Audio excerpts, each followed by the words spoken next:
رأيي طبعا بهذه الدورة حقيقة تعرفت على مجموعة فنانين أنا أعتبرهم، لأنه ما أعتبرهم طلبة دا يتعلمون. 23 طالب، كل طالب لازم يدفع كذا مبلغ لتعلم الخزف يعني، وهذا معروف، موضوع معروف في كل العالم يعني. فلا بد أن تكون مقابل هذا التعليم أو التدريس مبالغ. فأنا فهمت بعدين أنه هذه الدورة دورة مجانية، لكن حقيقة من بدينا نشتغل بديت أنطيهم الخطوات وكيفية تحضير الطين وخطوات البناء وكيفية عمل قاعدة وشلون يسوي عمل نحتي.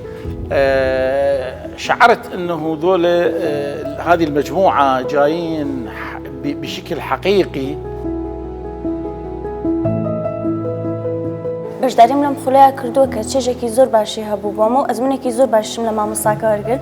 سوپاسی دامەزرای ڤێم و ئارتفرۆشەکەم کە ئەم خولەیان بۆ کردینەوە یارمەتیانان کە بەرەو پێشتر بڕۆین و هەر کەسێ حەزی لەم خولە بێ کە بەشداری بکە. هەنێکمان لە کۆلێژەوە بەشداریمان کردو، هەنێکیشیان نایخوێندووە لە کۆلێژ بەشداریان کردو، هەموومان سوودوانم خولە وەرگرتەوە. زۆر سوپاسیان دەکەین.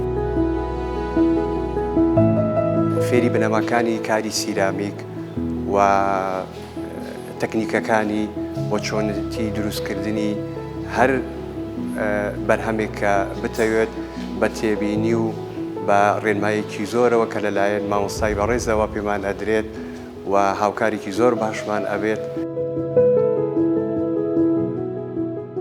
توانیمانە ئەزمموی زۆر باش وەربگرین هەر لەو کاتێک کە ئێمە دەستپێکی ئیشمان کردووە و هەتاوەکو لە دەستپێکردنی ئیشەوە هەتاوەکو قۆناغی ناوفڕن مامۆستا سەعد لەگەڵمان بوو یارمەتی داوین. بەم هەفتەیە بەم ماوەکەمە توانیم بناغەیەکی زۆر باشدانیم بۆ خۆم لە بابەتی سیرامیکە.